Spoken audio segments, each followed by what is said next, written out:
saya Sesi Pahutar sebagai presentator pertama. Saya Imelda Zahra sebagai presentator kedua. Saya Nagila Farnisa sebagai presentator ketiga. Saya Salwa Maulidinar sebagai presentator keempat. Langsung saja kami mulai presentasi kami yang diawali dengan Baik, langsung saja kita ke pembahasan. Poin yang pertama yaitu mengapa kelas perlu dikelola secara efektif. Nah, di sini kita akan mengetahui dan mempelajari kenapa sih kelas itu perlu dikelola secara efektif untuk pembelajaran.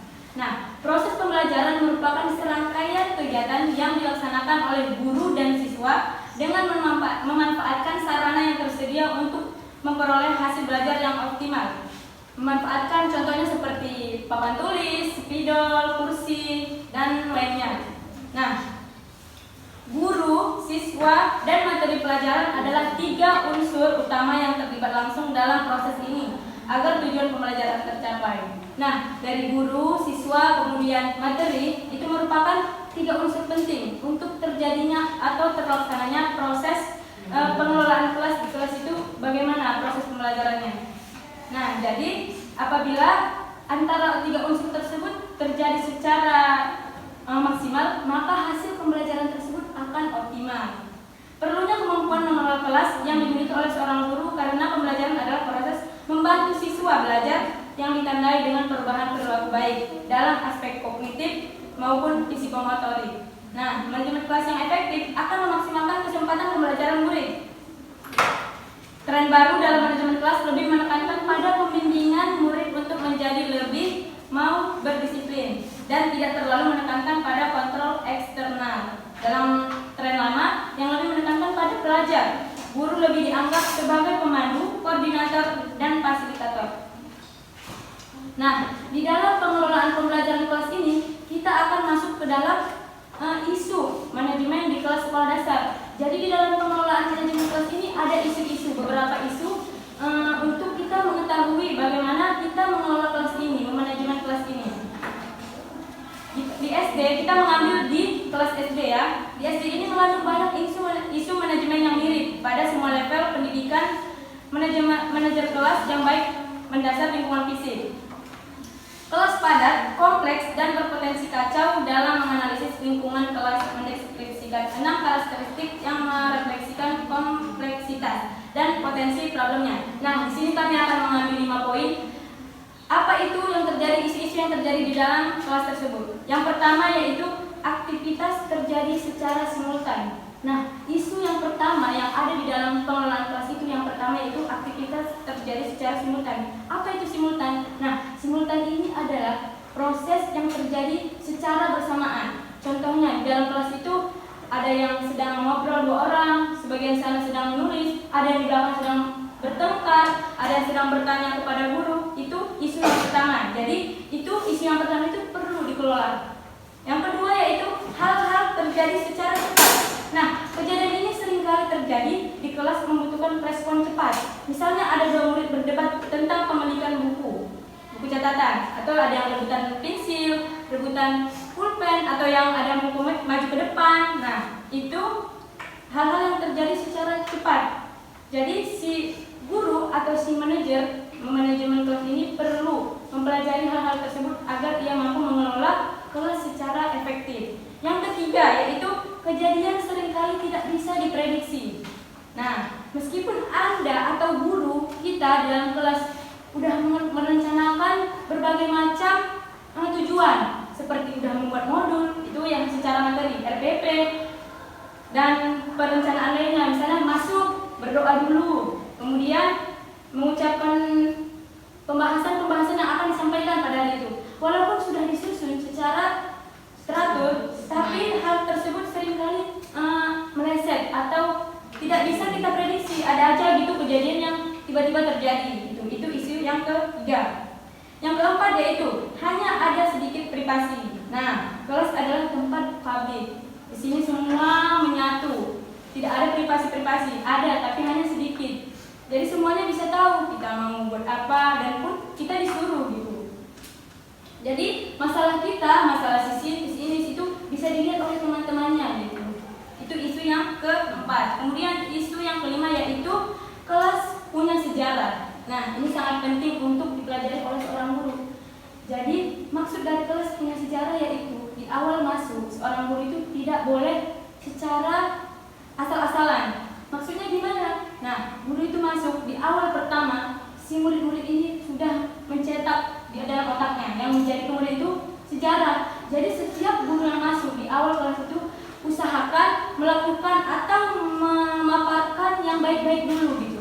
Mungkin dari perkenalan, dari memaparkan materi yang baik-baik gitu di awal perkenalan. Karena dari awal tersebut nantinya akan dibahas oleh si murid. Misalnya di awal pertemuan saja seorang guru sudah kasar, misalnya ya, kasar ataupun bersikap kurang baik. Nah, hal tersebut akan direkam oleh si siswa. Makanya 5 isu tersebut, yaitu isu yang terakhir ini menegaskan bahwasanya murid punya kenangan tentang si guru. Jadi si guru ini harus pandai melakukan atau memaparkan materi atau pengenalan diri di awal-awal secara bagus. Itu isu dalam memanajemen kelas. Kemudian tujuan apa sih tujuan dari pengelolaan kelas ini? Nah, tujuan strategi manajemen kelas yang efektif punya 2 tujuan. Yang pertama yaitu membantu murid menghabiskan lebih banyak waktu untuk belajar, tidak melakukan hal yang sia-sia, datang, kemudian ya kalau tidak efektif kan pastinya tidak teratur. Mungkin ada yang tidak belajar, ada yang keluar, ada yang mungkin bolos gitu. Jadi dengan kita mempelajari cara memanajemen kelas secara efektif ini, maka si siswa akan mendapatkan waktu yang lebih banyak untuk belajar. Itu alasan yang pertama. Yang kedua yaitu mengurangi waktu aktivitas yang tidak diorientasi pada tujuan. Maksudnya mengurangi hal-hal yang tidak penting gitu.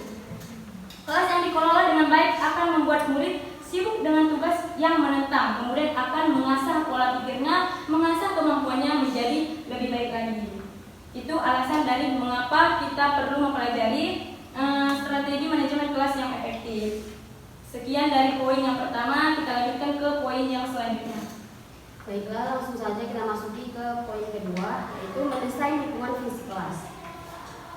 Mendesain lingkungan fisik kelas adalah hal yang berkaitan dengan lingkungan di dalam kelas yang mengatur lebih dari sekedar penataan kelas atau penataan barang-barang kelas, mengordinasikan ruang titik kelas, tipe aktivitas seperti apa yang harus dilakukan di dalam kelas. Terus adapun prinsip penataan yang penting dalam kelas, yang pertama, kurangi kepadatan di tempat lalu lalang. Misalnya nih penataan kursi-kursi gitu, jangan sampai menyulitkan orang-orang mau lewat jalur untuk lewat ke depan, misalnya ke pintu. Nah itu sebisanya mengurangi kepadatan di tempat lalu lalang. Poin kedua, pastikan bahwa Anda dapat dengan mudah melihat semua murid. Jadi guru tuh dipastikan dapat melihat semua murid, dapat mengontrol semua murid. Yang ketiga, ada materi pengajaran dan perlengkapan murid, harus mudah diakses. Yang keempat, ada pastikan murid dapat dengan mudah melihat semua presentasi yang ada di kelas. Yang kedua, ada gaya penataan. Gaya penataan fisik kelas adalah salah satu hal yang penting dalam pelaksanaan kegiatan belajar mengajar, karena hal ini merupakan tugas guru. Adapun tujuan untuk mewujudkan situasi dan kondisi kelas yang baik, menghilangkan hambatan yang ada menghalangi pada saat pembelajaran, menyediakan dan mengatur fasilitas perabot kelas yang dapat mendukung siswa dalam belajar. Adapun beberapa gaya penataan fisik kelas antara lain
Bisa teman-teman lihat sekalian bahwa di dalam penataan gaya kelas itu terdapat 5 gaya yang mendasar. Pertama ada gaya auditorium. Gaya auditorium ini semua murid duduk menghadap guru. Ini kita ibaratkan murid. Ini gurunya. Nah, jadi penataan yang kayak gini membatasi kontak murid, tatap muka, dan guru bebas gitu mengajar saat sedang memberikan presentasi. Kan ini semua murid nih, guru di sini. Guru dapat mengkoordinir semua murid. Kan ini jarang-jarang kan? Jadi membatasi mereka untuk berbicara dengan sesama murid. Yang kedua ada gaya tatap muka. Gaya tatap muka ini murid saling menghadap, berhadapan-hadapan. Gangguan dari murid lain akan lebih besar kalau pakai gaya ini karena nggak ada lah. Masih akan berbicara. Kalau gaya ini seringkali untuk belajar kelompok, diskusi. Kelompok ini gaya ketiga, yaitu gaya offset. Gaya offset ini murid biasanya 4-8 anak itulah bekerja dalam kelompok kecil. Ini juga bisa dijadikan untuk kelompok. Susunan ini efektif untuk aktivitas pembelajaran yang kolaboratif, saling Satu meja nggak bisa nggak ketemu Pak gitu ya? Ya, ini satu meja, Tapi nggak nggak terlalu dekat kayak ini. Jadi kan dekat ya. Ini ada jeda, tapi ini bisa juga untuk kelompok. Yang selanjutnya ada gaya cluster. Gaya cluster ini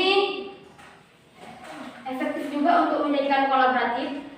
Terus ada gaya seminar. Gaya seminar yang kita biasa pakai untuk di TU, di terowongan kota, atau bulat lingkar besar itu. Itu gaya seminar. Nah, sekian kita lanjutkan ke poin selanjutnya. Selanjutnya ada menciptakan lingkungan yang positif untuk pembelajaran. Dalam proses pembelajaran sangat diperlukan lingkungan yang positif yang akan membuat murid merasa nyaman dan murid bisa mengekspresikan dirinya, bisa bebas mengekspresikan dirinya dan merasa dihargai. Dalam menciptakan lingkungan belajar yang positif ini diperlukan beberapa strategi, diantaranya yang pertama ada menggunakan gaya kelas otoritatif. Gaya ini merupakan pembelajaran yang mendorong anak untuk bersikap mandiri, tetapi tindakannya itu tetap dibatasi sama diawasi sama gurunya. Guru yang otoritatif akan melibatkan murid dalam bekerja sama dan menunjukkan sikap perhatian kepada mereka. Yang kedua, guru mengelola kelas secara efektif. Manajer kelas yang efektif ini meliputi yang pertama, guru memperhatikan seberapa jauh siswa itu mengikuti pembelajaran yang diberikan oleh guru.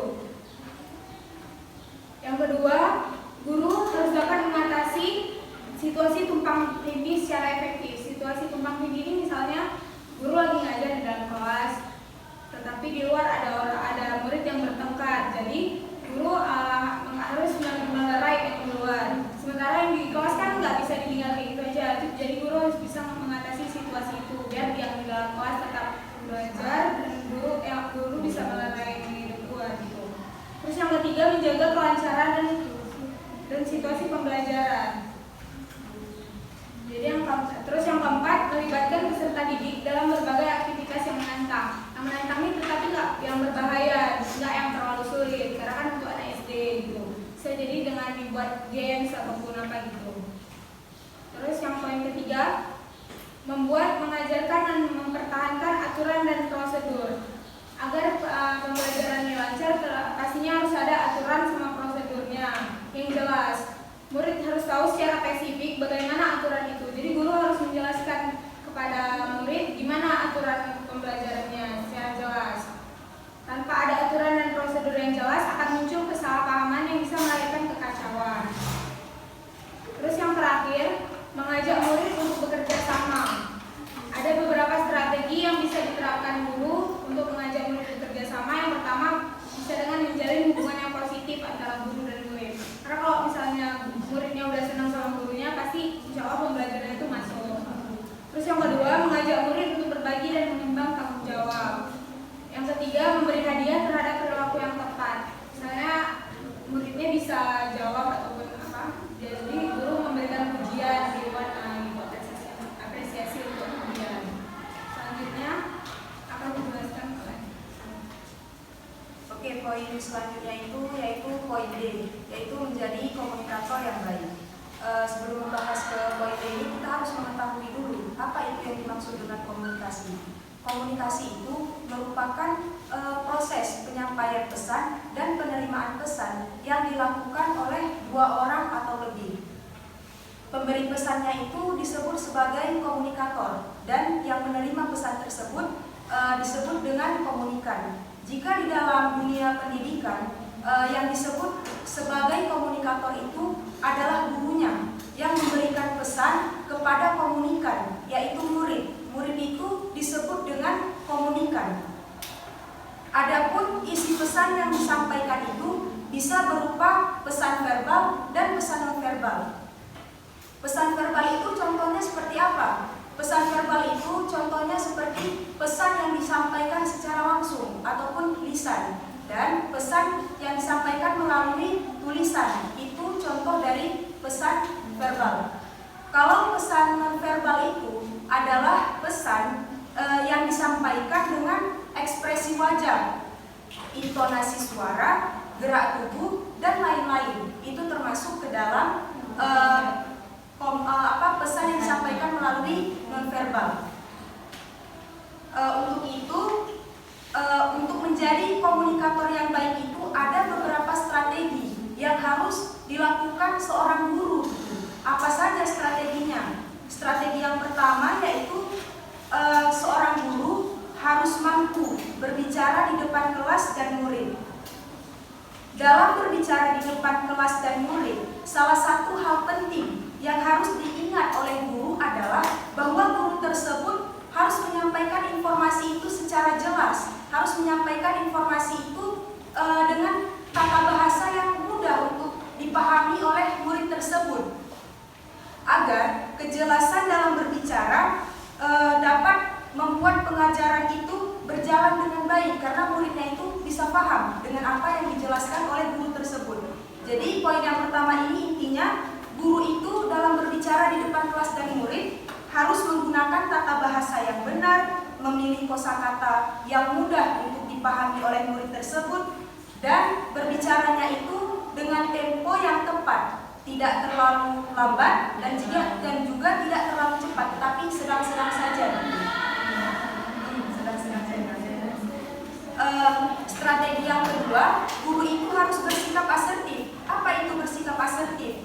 Sikap asertif itu adalah kemampuan seorang guru dalam menangani konflik yang terjadi di kelas tersebut.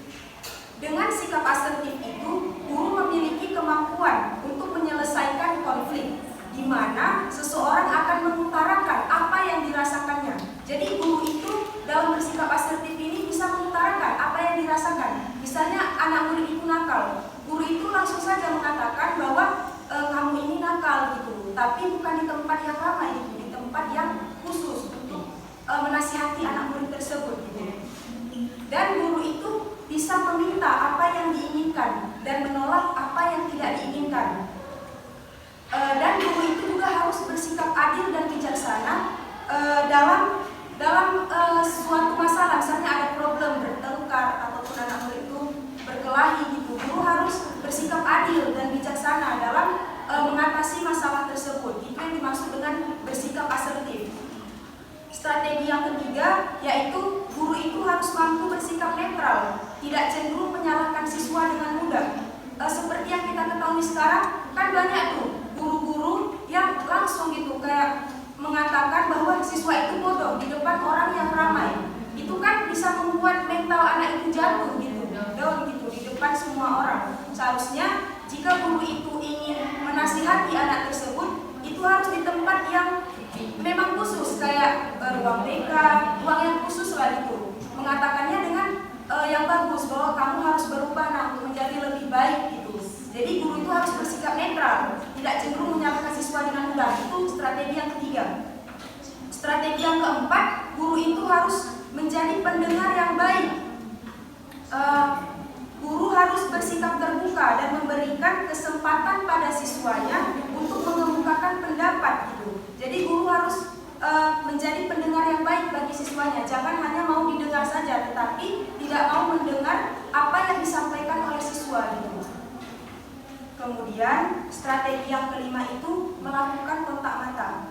Dalam mengajar, guru itu juga harus melakukan kontak mata dengan siswa-siswanya gitu, agar siswanya itu menunjukkan rasa senang. Contohnya seperti kita sendiri, kalau misalnya kita belajar gitu, kemudian guru kita ataupun dosen kita melakukan kontak mata dengan kita, pasti kan kita kayak merasa senang gitu. Tapi jangan juga jadi guru kayak terlalu lama dalam mengajar, membuat anak itu grogi ya. Itu strategi yang kelima itu untuk menjadi komunikator yang baik. Kemudian melakukan sentuhan. Maksud sentuhan di sini bukan pelecehan seksual ataupun apa ya gitu. Tetapi sentuhan di sini adalah memberikan anak murid itu semangat. Misalnya anak murid itu ada suatu masalah di rumahnya ataupun orang tuanya baru meninggal dunia. Guru tersebut melakukan sentuhan dengan memegang bahu si anak tersebut sambil mengatakan kata-kata yang menguatkan supaya dia itu bisa merasa terhibur ataupun merasa tenang gitu. Itu melakukan sentuhan. Kemudian yang terakhir itu memilih topik yang relevan dan menarik. Kita sebagai seorang guru juga harus memilih topik yang relevan dalam mengajar gitu. Jika tidak memilih topik yang relevan, pasti anak-anak itu akan cepat bosan dalam menerima pembelajaran yang disampaikan oleh guru tersebut. Jadi guru ini harus mampu menyesuaikan apa yang akan dibahas, topik apa yang menarik itu, agar anak-anak murid tersebut dapat paham dengan apa yang disampaikan oleh guru tersebut. Itulah beberapa strategi supaya guru tersebut bisa dikatakan menjadi komunikator yang baik gitu. Untuk poin selanjutnya akan dibahas oleh teman saya. Terima kasih kepada Salwa dan teman-teman yang sudah memaparkan poin-poin. Selanjutnya yang terakhir, poin yang terakhir itu menghadapi perilaku siswa bermasalah. Ini perlu kita kali lebih dalam, karena kan kita sebagai seorang guru, hal yang menjadi penentu keadaan itu adalah bagaimana kita menghadapi perilaku siswa yang bermasalah.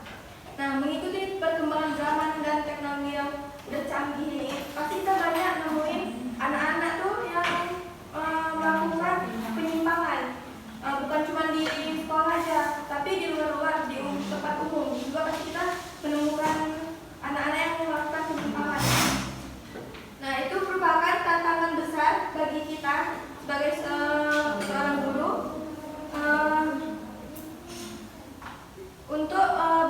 untuk bisa meminimalisir perilaku tersebut. Mari kita lihat apa saja penyebab seseorang melakukan perbuatan penyimpangan sehingga kita merasa aneh kenapa dia bisa melakukan hal tersebut. Pertama, ada yang paling pertama, kekurangannya kasih sayang atau perhatian dari orang tua atau keluarga. Terus kekurangan hubungan harmonis dalam keluarga, kurang tersalurnya bakat dan minat, pergaulan yang bebas atau salah pergaulan, ingin mencoba atau rasa ingin tahu yang tinggi, kurangnya iman dan takwa kepada Tuhan, kepada Allah. Itu dia penyebab perilaku seorang melakukan kesalahan penyimpangan. Setelah itu kita lihat apa saja yang harus kita lakukan sebagai guru, caranya untuk mengatasi masalah-masalah tersebut. Di antaranya, satu, melakukan pendekatan kepada siswa yang memiliki perilaku yang menyimpang. Itu misalnya kita panggil anak tersebut yang melakukan kesalahan itu, kita tanyai baik-baik, kenapa kamu melakukan hal itu, apa penyebabnya, sebaiknya jangan dilakukan. Yang kedua, mengadakan kegiatan yang positif untuk menyalurkan hobi agar siswa tersebut terarah. Misalnya siswa tersebut suka berantem, berkelahi, kita jangan biarkan saja, tapi kita harus pandai melakukan tindakan tersebut untuk kita ajak siswa tersebut untuk melakukan organisasi itu. Kita ini arahkan kelebihan mereka yang berkelahi itu untuk ke ekspor yang di pondok, ke Pancasila gitu, yang tentang itu apa ya, ke bela diri.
sifat ini pada siswa yang memiliki sifat yang ekstrovert. Nah, di antaranya suka bohong, bikin onar, memeras temannya, berkelahi, pokoknya terlalu keras gitu lah ya.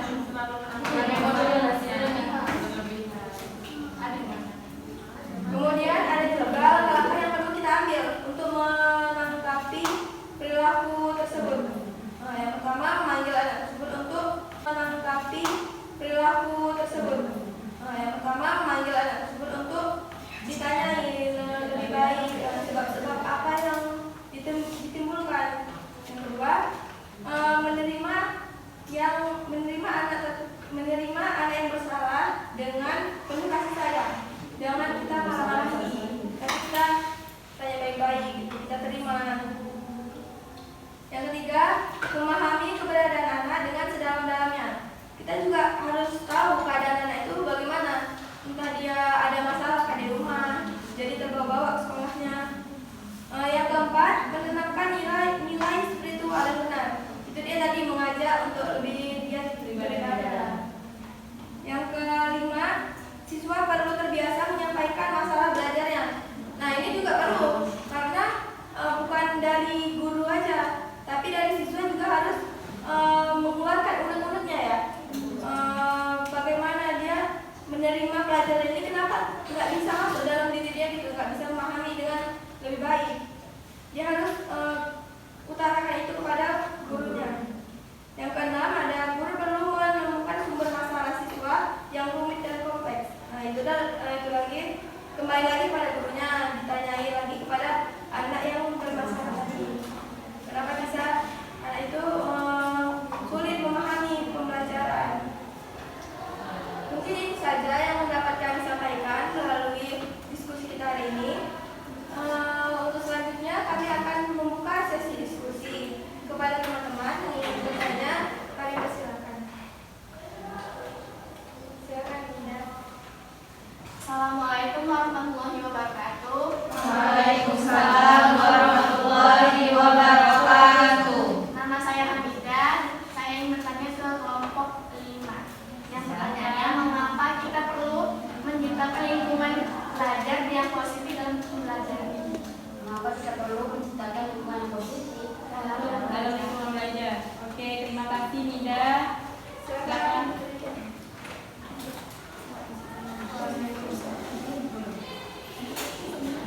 Assalamualaikum warahmatullahi wabarakatuh. Waalaikumsalam warahmatullahi wabarakatuh.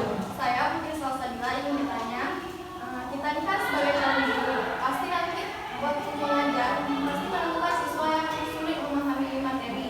Apa tindakan kalian yang bisa dilakukan untuk mengatasi masalah siswa yang sulit memahami materi tersebut? Terima kasih.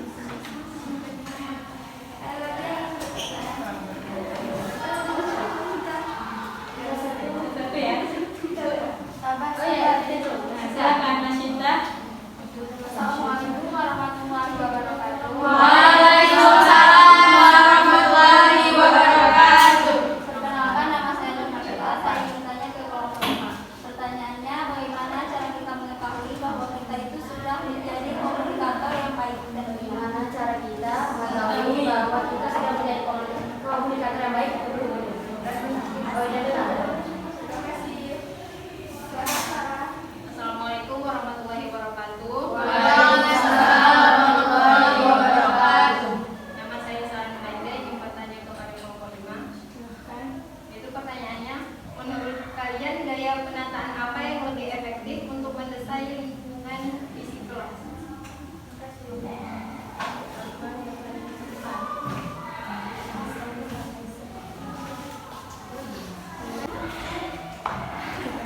Assalamualaikum warahmatullahi wabarakatuh. Waalaikumsalam warahmatullahi wabarakatuh. Saya Nurul Siregar ingin bertanya kepada kelompok 5. Di dalam pengelolaan manajemen kelas secara efektif, siapa saja sih yang terlibat langsung di dalam? Oke, baik. Terima kasih. Terima kasih kepada teman-teman yang sudah bertanya kepada kami. Kemudian kami akan menjawab pertanyaan kalian satu-satu. Dimulai dari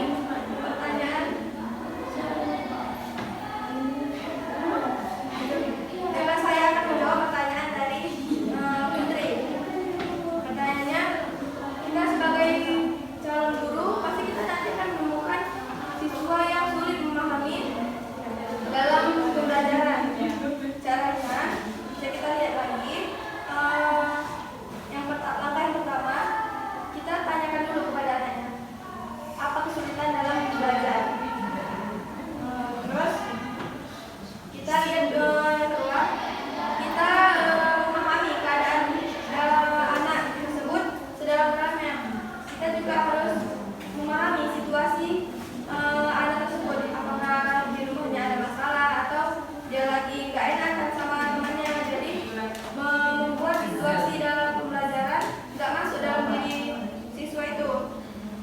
Yang ketiga, kita memberikan solusi kepada anak tersebut untuk sebaiknya kamu selesaikan dulu masalah itu baik-baik, kita selesaikan secara damai. Mungkin dia ada masalah sama temannya, kita ini tanyakan berdua gitu kan, kita datangkan berdua, tanyain apa masalahnya, solusinya itu datangkan anak berdua itu supaya masalah itu selesai. Jadi mereka dalam pembelajaran pun jadi care lagi, nggak ada musuh-musuh. Selanjutnya, saya akan menjawab pertanyaan Yuda tadi. Pertanyaannya, mengapa perlu diciptakan lingkungan positif dalam lingkungan pembelajaran? Karena menciptakan lingkungan yang positif dalam lingkungan pembelajaran itu sangat penting, karena itu akan membuat siswa merasa nyaman, terus siswa bisa merasa bebas mengekspresikan dirinya, bisa merasa dihargai juga dan merasa diterima gitu. Kalau nggak ada lingkungan belajar yang positif, mungkin siswa bakal merasa kurang nyaman, kayak gitu, terasingkan. Terus kalau misalnya siswa merasa nggak nyaman, itu bakal menghambat pengembangan diri dia juga gitu. Jadi dia nggak bisa berkembang sebagaimana mestinya gitu.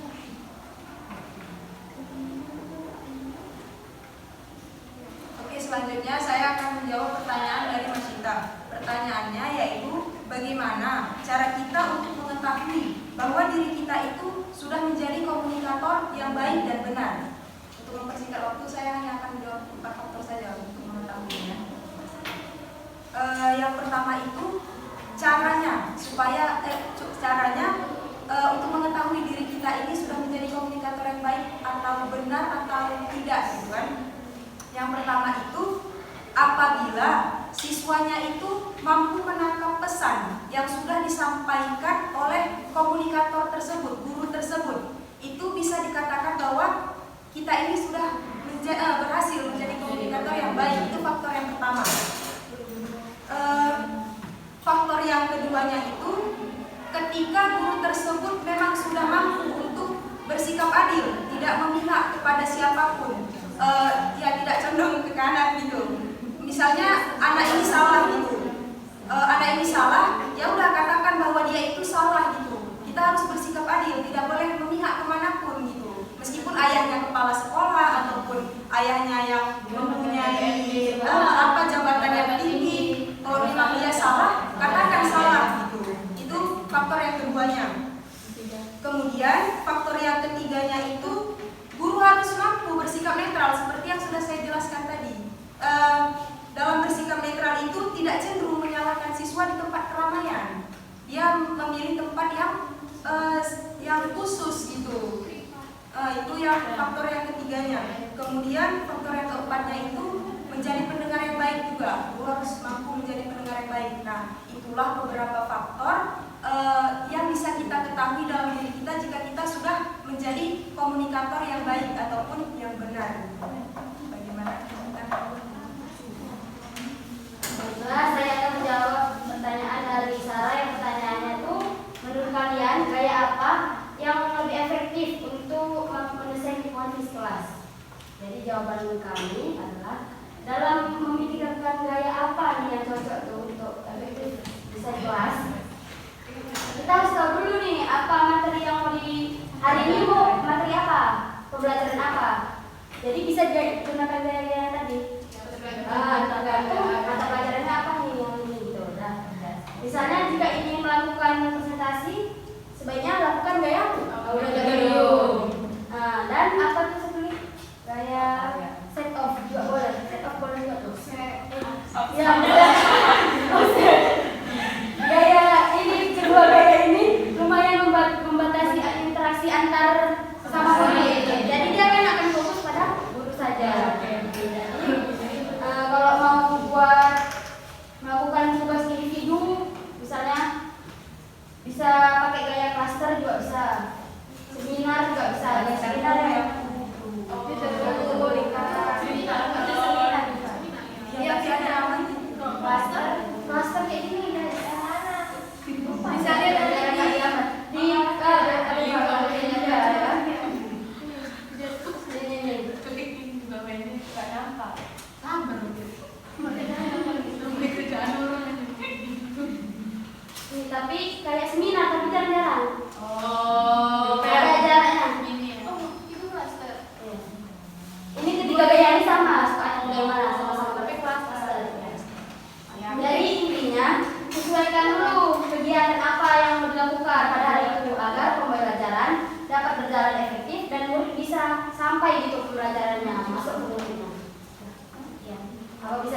membangun desa.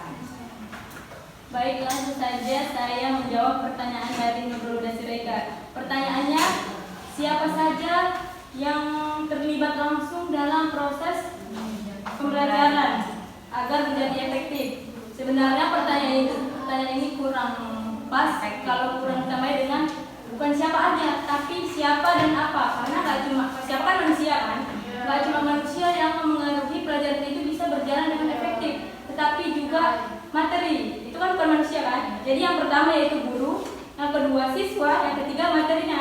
Jika 3 unsur tersebut berjalan dengan maksimal, maka pembelajaran tersebut akan optimal. Bagaimana hubungan antara guru dengan murid, bagaimana materi tersebut terpahami oleh si murid dengan penyampaian si guru tersebut. Jadi ada 3 unsur penting dalam